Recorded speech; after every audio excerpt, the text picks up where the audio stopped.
What's the meaning of Bodhisattva?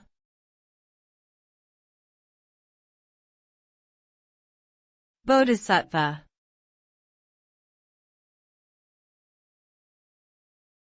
Bodhisattva.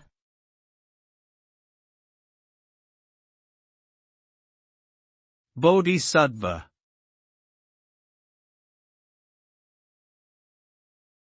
Bodhisattva.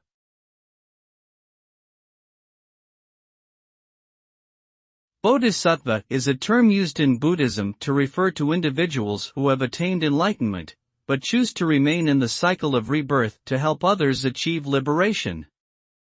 They are compassionate beings who work towards the betterment of humanity and strive to alleviate suffering.